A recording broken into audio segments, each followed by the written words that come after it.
Selamat pagi Bu, perkenalkan saya dengan Dr. Dian Jawa Poliklinik hari ini. Hari ini saya akan melakukan pemeriksaan ginekologi ya Ibu ya. Mungkin nanti akan sedikit tidak nyaman karena saya akan memasukkan tangan saya, kemudian saya juga akan memasukkan alat yang bernama spekulum. Mungkin rasanya akan sedikit tidak nyaman, tapi tidak akan menimbulkan suatu komplikasi ya Ibu ya. Apakah Ibu bersedia Ibu sebelumnya? Bersedia ya, baik. Di sini saya akan memeriksa alat bahan dan juga lampu senter. Apakah sudah tersedia dan sudah siap digunakan? Di sini untuk lampu senter saya nyalakan.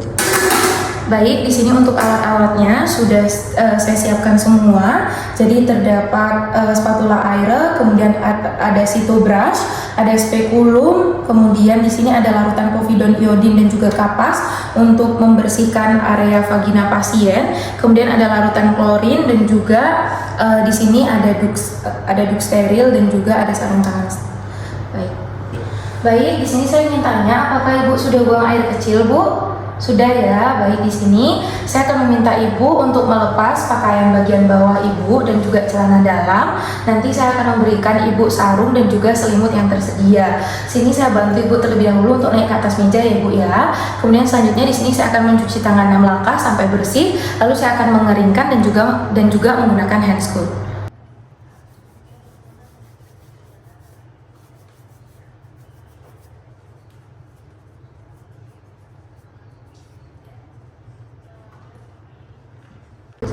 Baik, di sini selanjutnya saya akan menggunakan hand scoop.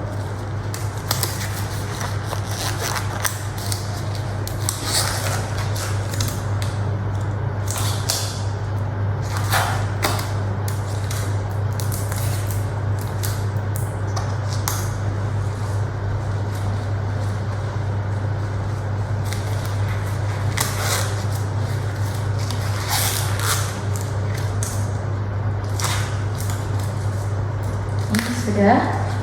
Kemudian di sini saya akan meminta Ibu untuk berbaring dalam posisi litotomi ya Ibu ya, di meja periksa dengan kedua lengan itu di samping Ibu. Baik. Kemudian di sini saya akan membuka seluruh abdomen, seluruh bagian abdomen mulai dari tulang iga hingga tulang pelvik dan juga lipatan paha dapat terlihat, tapi biarkan daerah luar genitalianya tertutup. Nah, kemudian di sini saya akan memeriksa untuk seluruh abdomen dan juga lipatan, apakah abdomennya rata, bundar, menggembung ataupun tenggelam. Di sini untuk abdomen pasien itu rata. Kemudian saya tidak menemukan adanya pembengkakan ataupun tonjolan yang memungkinkan adanya umbilical hernia. Nah, di sini saya untuk bentuk pusar Ibu itu normal ya Ibu ya. Kemudian tidak ditemukan adanya massa yang mengindikasikan tumor ataupun organ yang membesar dan adanya cairan atau gas. Kemudian di sini saya akan melakukan pemeriksaan kulit untuk melihat apakah ada warna yang tak normal seperti warna kekuningan. Di sini untuk kulit Ibu warnanya normal ya Ibu, saya tidak menemukan adanya tanda-tanda kekuningan atau ikterus, kemudian tidak ada warna kebiruan atau cyanosis, dan juga saya tidak menemukan adanya kemerahan. Kemudian untuk scars itu saya tidak menemukan adanya guratan-guratan ya Bu. Kemudian tidak ada tanda peregangan seperti strie, lalu tidak ditemukan adanya ruang kulit ataupun lesi. Di sini saya akan palpasi pasien menggunakan sedikit tekanan dari tangan saya, kemudian saya akan melihat ekspresi pasien. Apakah sakit Ibu? Apakah sakit? Apakah sakit Ibu? Tidak ya. Kalau ada rasa nyeri langsung dibilang ya Ibu ya. Baik. Kemudian selanjutnya, baik, di sini saya akan lanjutkan untuk pemeriksaan menggunakan spekulum. Saya sudah menggunakan sarung tangan steril dan saya duduk di kursi yang telah disediakan. Baik, di sini menggunakan kapas sublimat saya akan membersihkan daerah vulva dan juga perineum pasien. Permisi ya Bu.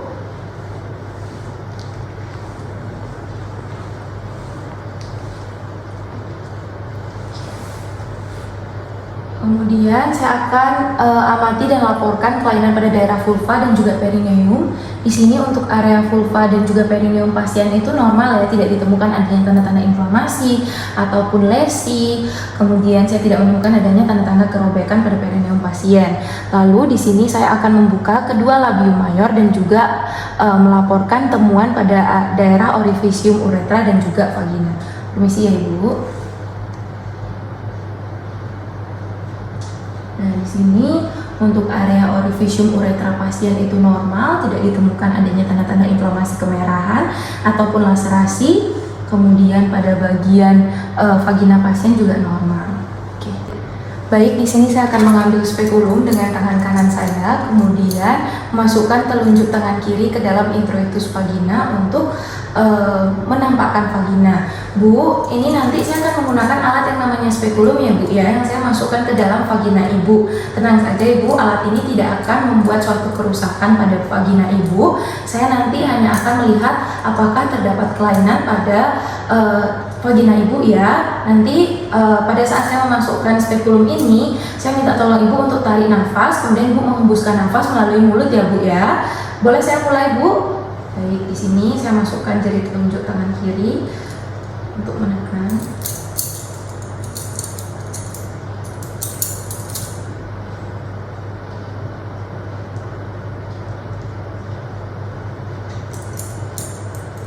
Nah, kemudian saya putar kalau sudah 23.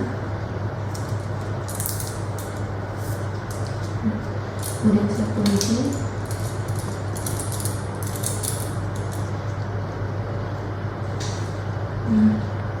Udah.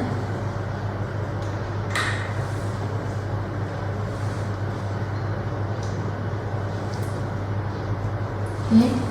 Kemudian setelah itu, baik di sini liang vagina dan porsio ditampakkan secara avoe. Kemudian saya akan mengamati dan melaporkan warna porsio, dinding vagina dan juga sekret vagina.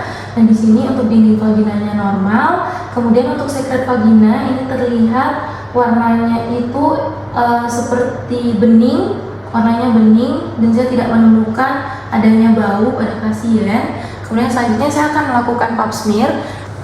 Baik, di sini saya akan melakukan pap smear dimulai dengan mengambil sitobras. Di sini saya akan mengambil pada bagian ectocervix pasien terlebih dahulu. Permisi Ibu. Nah, dimana dilakukan dimulai dari arah jam 12, kemudian diputar 360 derajat searah jarum. Oke, kemudian saya letakkan pada objek gelas.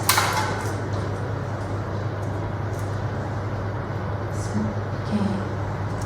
Setelah itu saya akan memberikan saya akan fiksasi sediaan dalam 10-15 detik dengan alkohol 95%.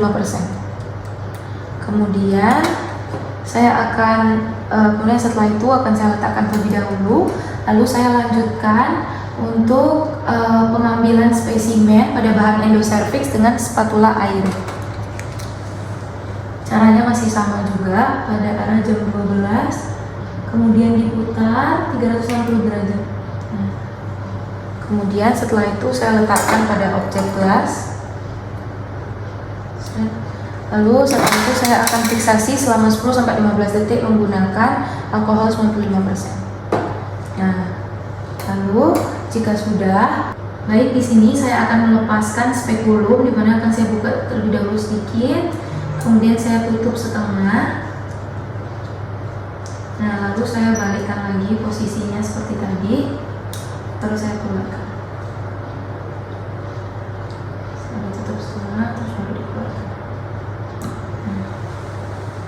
Terus setelah itu saya letakkan pada larutan klorin 10%. Baik, di sini selanjutnya saya akan melakukan pemeriksaan bimanual pada pasien. Sebelum itu saya tadi sudah menggunakan handscoon baru dan juga mencuci tangan sebelum menggunakan handscoon. Lalu di sini saya berdiri untuk melakukan vaginal torture atau VT. Saya akan membuka labium maius kiri dan kanan menggunakan ibu jari dan telunjuk tangan kiri seperti ini.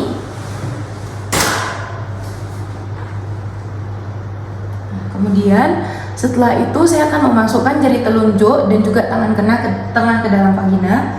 Permisi seperti ini, kemudian saya masukkan. Nah, lalu setelah itu saya akan meletakkan ujung-ujung jari tangan kiri pada suprasimfisis. Nah, seperti ini. Kemudian untuk menentukan tinggi dari fundus uteri.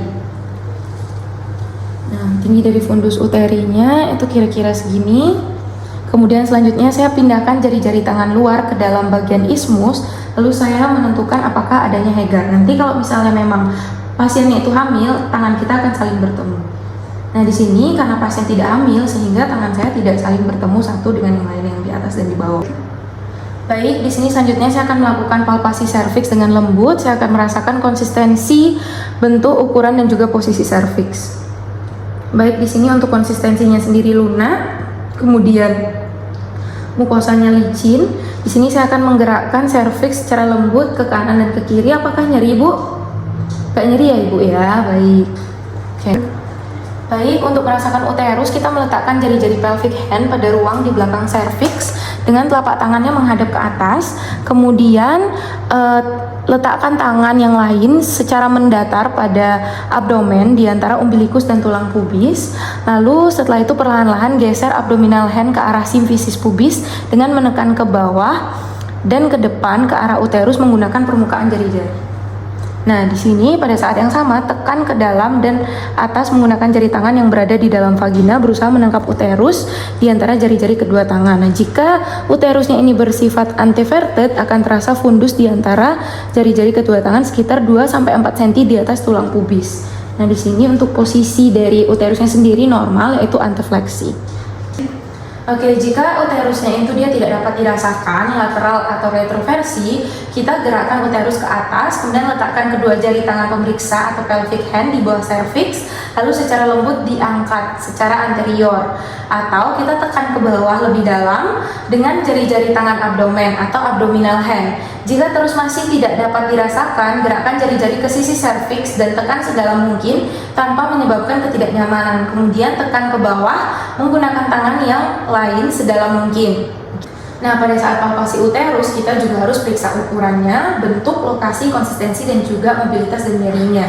Pada pasien tadi tidak ditemukan adanya nyeri, kemudian konsistensinya lunak, ukurannya normal, kemudian untuk bentuknya itu antifleksi yang dimana masih dalam batas normal. Nah, di sini selanjutnya kita temukan ovarium.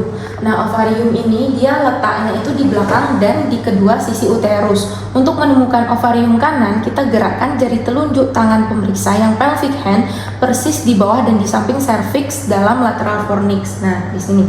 Kemudian gerakkan abdominal hand ke sisi yang sama dan searah dengan uterus. Lalu tekan secara posterior dengan tangan tersebut dan dorong ke atas secara anterior dengan jari tangan periksa. Dengan lembut kita temukan jari-jari kedua tangan dan gerakkan ke arah simfisis pubis. Kemudian ovarium dapat dirasakan bergerak di antara jari-jari. Nah, kemudian pegang ovarium dengan lembut karena tekanan pada ovarium yang normal itu bisa menyebabkan rasa nyeri pada pasien. Lalu selanjutnya di sini untuk ukuran dari ovarium pasien itu normal, kemudian bentuknya juga normal dan konsistensinya itu lunak dan tidak ditemukan adanya massa sehingga pasien tidak menemukan adanya rasa nyeri. Nah, kemudian jika ingin memeriksa ovarium bagian kiri tinggal kita pindahkan seperti ini. Nah, sudah. Nah, sebelum kita mengeluarkan jari tangan dengan lembut kita tekan secara posterior untuk memeriksa apakah ada nyeri atau massa pada kuldesak ruang di belakang uterus dan di depan rektum. Nah, ini sudah saya tekan, Bu. Apakah nyeri, Bu? Tidak ya? Baik. Kemudian selanjutnya adalah pemeriksaan rektovagina ya, Bu ya. Nanti saya akan memakai gel terlebih dahulu untuk mengurangi rasa sakitnya. Nah, Ibu, sekarang saya minta Ibu untuk tarik nafas, kemudian buang melalui mulut ya Ibu ya. Dilakukan lagi Bu. Nah, hal tersebut itu dapat melemaskan otot-otot rektum. Lalu saya bisa merasakan di mana harus memasukkan jari. Nah, di sini saya tadi sudah melubrikasi kedua jari dengan air juga, itu dapat mempermudah dalam memasukkan jari tangan. Kemudian di sini saya akan memasukkan jari tengah saya pada rektum pasien. Kemudian jari telunjuk saya pada vagina pasien. Lalu saya akan tekan ke bawah dengan kuat dan dalam dengan tangan lainnya pada abdominal berada di atas tulang pubis, sementara jari yang berada dalam vagina itu menekan cervix secara anterior. Nah, kemudian di sini saya akan gunakan jari yang berada dalam rektum untuk merasakan permukaan posterior uterus dalam menentukan apakah mengarah ke rektum. uterus seharusnya terasa halus, dan kemudian setelah itu saya geser jari dalam rektum ke atas sampai fundus dapat terasa. Nah, di sini uterusnya terasa halus. Kemudian apakah ada nyeri atau massa di antara permukaan posterior dari uterus dan rektum? Bu, apakah ada nyeri, Bu? Nggak ada ya. Nah, apabila ditemukan adanya nyeri, itu menunjukkan tanda-tanda endometriosis. Nah, setelah selesai melakukan pemeriksaan rektovaginal, saya akan mengeluarkan kedua jari secara perlahan. Oke, sudah. Kemudian di sini setelah menyelesaikan pemeriksaan, saya akan memasukkan kedua tangan yang masih memakai sarung tangan ke dalam larutan klorin. Kemudian setelah itu baru saya melepas sarung tangan dengan membalik sisi dalam keluar. Kemudian, jika sarung tangan akan dibuang, letakkan ke dalam wadah tanam bocor dan kantung plastik. Jika sarung tangan akan dipakai ulang, dekontaminasi dengan rendam dalam larutan klorin 0,5% selama 10 menit. Nah, nanti saya akan mencatat hasil temuan untuk pemeriksaan ginekologi dan juga pap smear yang telah saya lakukan pada pasien hari ini. Sekian dan terima kasih.